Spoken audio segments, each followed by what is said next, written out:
For those who haven't been tracking things, this is the most competitive law school cycle in over a decade, and most applicants have no idea how much the ground just moved under them.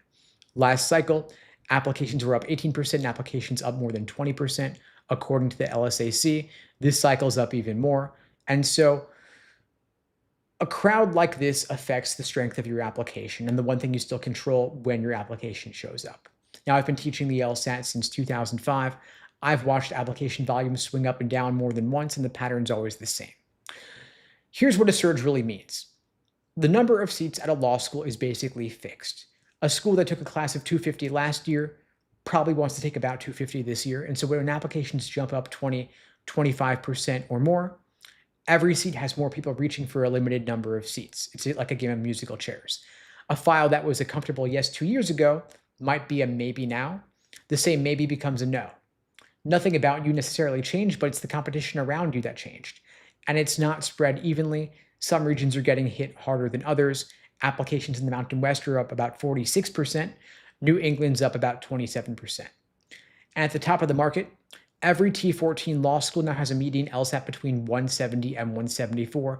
A 165 LSAT sits below every single T14 LSAT median. And when volume surges, the bar rises. If anything, extra applicants push them up because the school can afford to be pickier.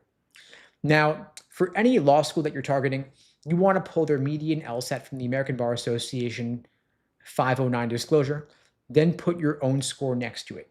If your school is at or above the median, you're in a strong spot even in a crowded year. You might even be in the running for scholarship money because schools use money to lock in applicants who prop up their numbers.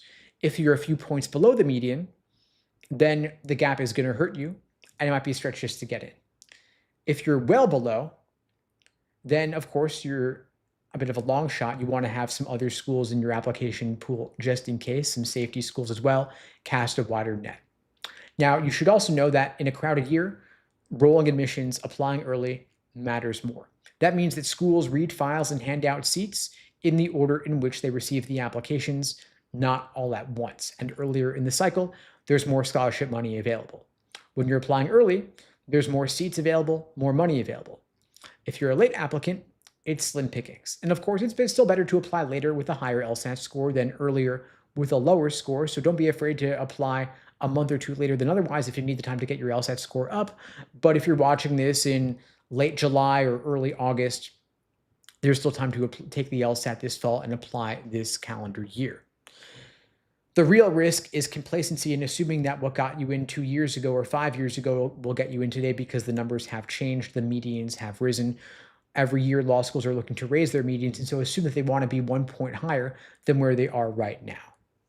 Look at where you are compared to the medians, then add +1 since the medians rise at least a point or two every single year.